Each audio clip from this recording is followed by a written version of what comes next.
Hello everyone, welcome to star IQ. Star IQ के video platform पे आप सभी का बहुत बहुत स्वागत है।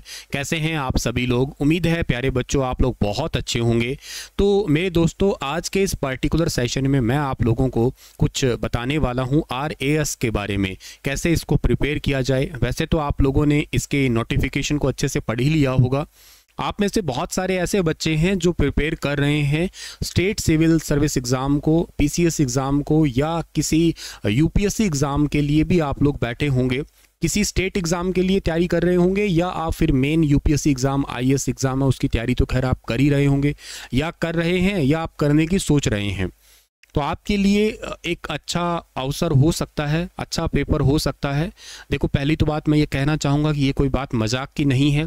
यहाँ पे आप मजाक में बिल्कुल नहीं पढ़ सकते। यहाँ आप लोग वो बच्चे फॉर्म तो बिल्कुल भी ना भरें जो ये सोच के फॉर्म भर देते हैं, चलो फॉर्म भर देते हैं और प्रिपेयर करके करें ना करें वो बात नहीं है, ठीक है चलेगा, पर पेपर दे के आ जाएंगे, उससे कुछ नहीं बनने वाला।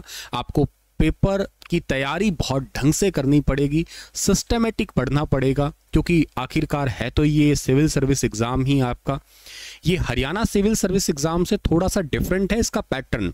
हालांकि जो सिलेबस है वो कहीं ना कहीं मेल खाता ही होता है, क्योंकि किसी भी आप सिविल सर्विस एग्ज़ाम में बैठते हैं, चाहे वो स्टेट का हो, चाहे वो आपका यूनियन पब्लिक सर्विस कमीशन का हो, तो उनमें आपका जो मेंस का सिलेबस है, या जिसको आप लोग GK कहा करते हैं, उसका सिलेबस ऑलमोस्ट सेम है। लेकिन जब आप स्टेट सिविल सर्विस एग्ज़ाम की तैयारी करते हो तो वहाँ पे आपको थोड़ा स्टेट से रिलेटेड GK भी देखने को मिलती है। अब हरियाणा का रिसेंट एक हरियाणा सिविल सर्विस एग्ज़ाम गया था, उसमें हरियाणा GK से कोई बहुत ज़्यादा क्वेश्चन नहीं थे सवाल, लेकिन बहुत ज़्यादा नहीं थे, ऐसा भी हो कि बहुत इन डेप्थ सवाल हो। ज़्यादातर वो जनरली UPSC पैटर्न का ही डिज़ाइन किया गया था। ये RAS एग्ज़ाम जो है ना, अब ये अपने आप में थोड़ा अलग है, क्योंकि वहाँ HCS एग्ज़ाम में जब आप बैठते हो या UPSC में बैठते हो तो आपको प्री वाले दिन ही 2 पेपर देने होते हैं। एक पेपर GS का देना होता है, एक पेपर आपको CSET का देना होता है। लेकिन यहाँ पे आपको एक दिन में केवल एक ही पेपर देना होता है। तो आइए मैं एक बात थोड़ा सा इसका नोटिफिकेशन के बारे में बताने की कोशिश करूँ। इसका नोटिफिकेशन तो 28 जून को भी आया था रिसेंटली, और इसके जो फॉर्म अप्लाई होने स्टार्ट हुए हैं वो 1 जुलाई से हुए हैं। इसकी लास्ट डेट 31 जुलाई 2023 है।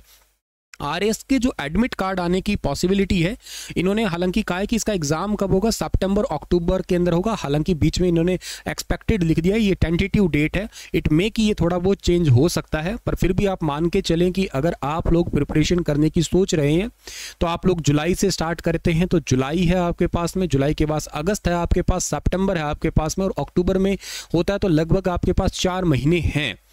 4 महीने में क्या सर प्री एग्जाम को पास किया जा सकता है?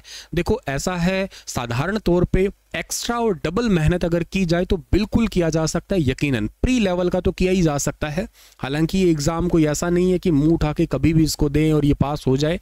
इसके लिए बहुत अच्छे से पहले बैकअप होना चाहिए, बहुत लगातार तैयारी होनी चाहिए। लेकिन ये भी कहीं नहीं है कि आप अब तैयारी अब से स्टार्ट करें और लगातार अगर पढ़ते रहें, आप हर रोज़ के 5, 6, 7 घंटे अपने दें, एक सिस्टमेटिक प्लान के थ्रू पढ़ें, आपका जो सिलेबस है उस सिलेबस को ही ठीक ढंग से पढ़ें, तो अभी भी प्री निकाला जा सकता है, इसमें कोई दो राय नहीं है। हाँ, एक्स्ट्रा एफर्ट आपको डालने पड़ेंगे। देखो, मेहनत तो आपको करनी पड़ेगी। ये सोच के तो आप नहीं पीछे हट सकते कि यार ठीक है मैं मेहनत क्या ही करूं, या इसके लिए 2 साल की तैयारी की ज़रूरत पड़ती है, इसके लिए 6 महीने की तैयारी की ज़रूरत पड़ती है, इसके लिए यहाँ से बैच लेना पड़ेगा, वहाँ से पढ़ना पड़ेगा। ऐसा कुछ नहीं है, आप खुद भी तैयार कर सकते हैं। मैं आपको थोड़ा बताऊँगा इसके बारे में। अच्छा, इसका रिजल्ट वो तो खैर अभी आगे की बातें हैं, कभी बताया नहीं है उन्होंने हमें। एज लिमिट क्या है सर इसकी? एज आपकी मिनिमम 21 है और मैक्सिमम 40 साल है। तो हो सकता है कि आप लोग जो वीडियो देख रहे हैं, लगभग आप लोग 95% प्लस जो एज ग्रुप है वो यही इस वीडियो को फिलहाल देख रहा होगा। राजस्थान के अंदर वही चीज़ें हैं आपकी, जो एज रिलैक्सेशन मिलना चाहिए वो एज इट इज़ आपका दे रखा है, बाकियों की तरह ही, ठीक है। अच्छा, इसके अलावा अगर बात करते हो, पोस्ट का नाम क्या है? स्टेट सर्विस सबऑर्डिनेट पोस्ट है ये। लगभग 900 से ज़्यादा वैकेंसी है, 905 के आसपास वैकेंसी है। 900 वैकेंसी आप मोटे तौर पे मान के चलो, ठीक है। ऑनलाइन ही आप लोगों को सबमिट करवाना होगा, और फॉर्म भी और फीस भी आपकी ऑनलाइन ही होगी। चलिए, अब आते हैं मेन बात पे, मेन मुद्दा। सिविल सर्विस एग्जाम जब देने बैठते हो तो एग्जामिनेशन पैटर्न क्या होता है, या यूँ कहिएगा आप लोग स्कीम ऑफ एग्जामिनेशन क्या है। इसके अंदर भी वही स्कीम है आपके पास में, एक है प्री है, एक है मेन है, और एक फिर तीसरा आपका इंटरव्यू होता है। यही 3 फेज के साथ होगा आपका। प्री होगा ऑब्जेक्टिव टाइप, मेंस होगा सब्जेक्टिव जिसमें लिखना होता है। और अगर बात करते हो आप लोग इस के अंदर इंटरव्यू है, इंटरव्यू तो आपका नॉर्मल रहता ही है, जो आपकी पर्सनैलिटी को जज करता है, आपकी जो कम्युनिकेशन स्किल्स है उसको भी जज करता है, आपकी नॉलेज को जज करता है, आपका एजुकेशन बैकग्राउंड है उसको जज करता है, आपका वे ऑफ टॉकिंग क्या है, कैसी आपकी थिंकिंग है, उन सभी को जज करने के लिए एक इंटरव्यू रहता है आपका। नेगेटिव मार्किंग भी यहाँ पे अवेलेबल है आपके लिए। अच्छा, अगर बात करते हैं जनरल नॉलेज तो आपका प्री पेपर होगा। अगर मैं बात करता हूँ प्री मेंस की, सबसे पहला काम तो खैर हमारा प्री का ही है। प्री के अंदर क्या आएगा? प्री में आएगा general knowledge and general science. यूँ समझो जो आप एसएससी की प्रिपरेशन कर रहे हो वो लगभग सारा ही इसके अंदर इंक्लूड रहता है, लेकिन हाँ फोकस ज़्यादा रहता है जीके पे और साइंस के ऊपर रहता है। और उसमें से भी मेरा जो एक्सपीरियंस रहा है पीवाईक्यू पेपर को देखने का, तो उसमें करंट अफेयर्स पे ये बहुत ज़्यादा ध्यान देते हैं।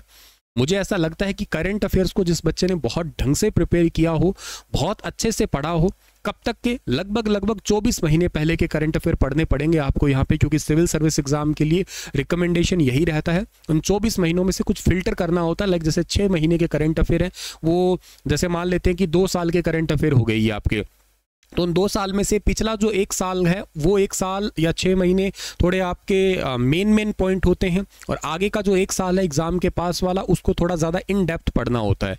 पर हाँ वो इस प्रकार से आपको फिल्टर करके पढ़ लेना है। अब कहाँ से पढ़ना है सर करंट अफेयर्स को? वैसे तो देखो करंट अफेयर के लिए मैंने ज्ञान IQ नाम की एक सीरीज स्टार्ट कर रखी है और उसमें मैंने बहुत इन डेप्थ पढ़ा रहा हूँ। अगर आपने उस सीरीज को नहीं देखा तो एक बार देखिएगा, ताकि आपको पता लगेगा कि हाँ कैसे क्वेश्चन की अप्रोच लगानी है।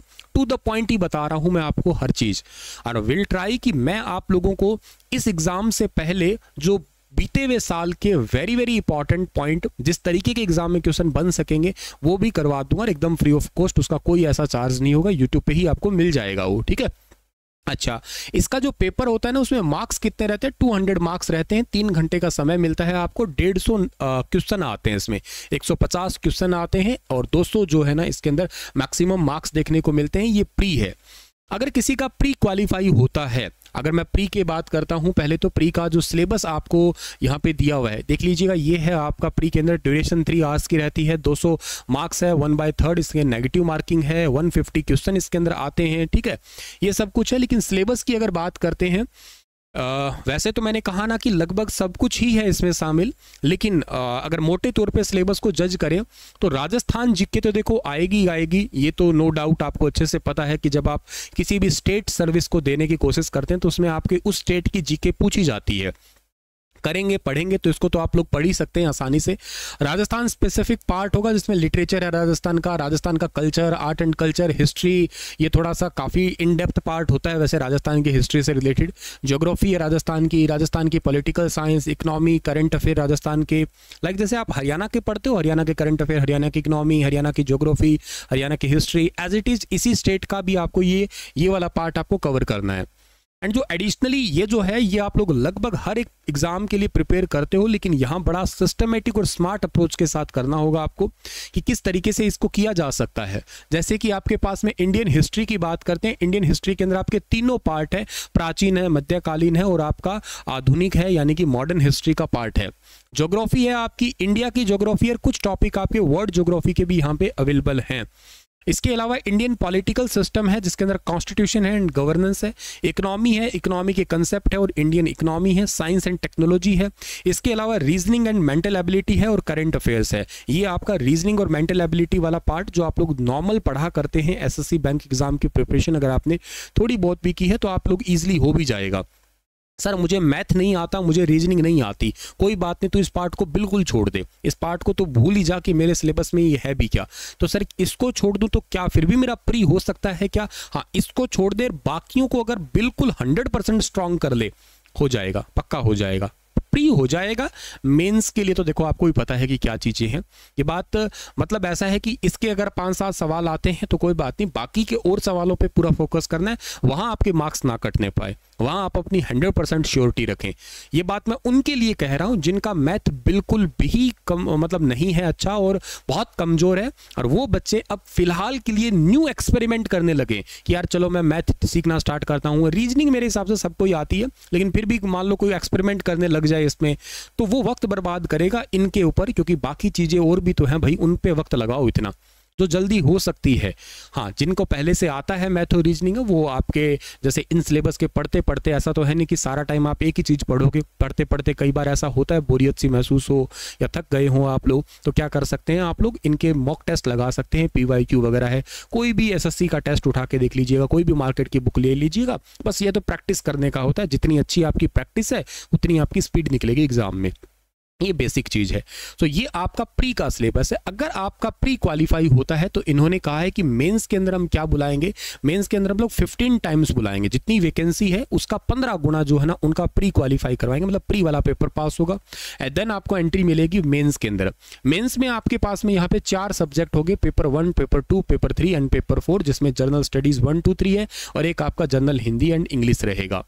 और जब आपका ये भी है ना, इसके अंदर भी कुछ कहा है कि minimum 10% marks in each paper के अंदर 15% मार्क्स तो आपको लेने ही है एंड 50% मार्क्स इन एग्रीगेट भी आपको लेना है। ये कैटेगरी अगर रिजर्व है तो उनके लिए 5% हो जाता है लगभग। अगर ये क्वालिफाई हो जाता है फिर उसके बाद में आपका 100 मार्क्स का जो है ना एक इंटरव्यू होता है और ये भी कवर हो जाता है तो फिर फाइनली आपका सिलेक्शन होता है। ये 200 मार्क्स के हैं सारे के सारे आपके, और इसमें ये 100 मार्क्स का आपका इंटरव्यू रहता है। सो ऐसे करके आपका फाइनल सिलेक्शन जो ना हो जाएगा। सो एग्जामिनेशन कैसा है, पैटर्न क्या है एग्जामिनेशन का, ये तो मैंने आपको बता दिया। प्रिपरेशन की बात आती है तो आप लोग प्रिपरेशन का पहला कदम जो है ना कहाँ से रख सकते हैं। देखो, करंट अफेयर्स के लिए तो मैं आप लोगों को कल से ही इसके लिए स्पेशल सीरीज स्टार्ट कर रहा हूँ, उसको आप लोग देखना स्टार्ट करिएगा रेगुलर, क्योंकि हम लोग इसमें इंपॉर्टेंट कमेटियाँ पढ़ेंगे, क्योंकि ये सिविल सर्विस टाइप का है तो इसमें कमेटी पूछी जाती है।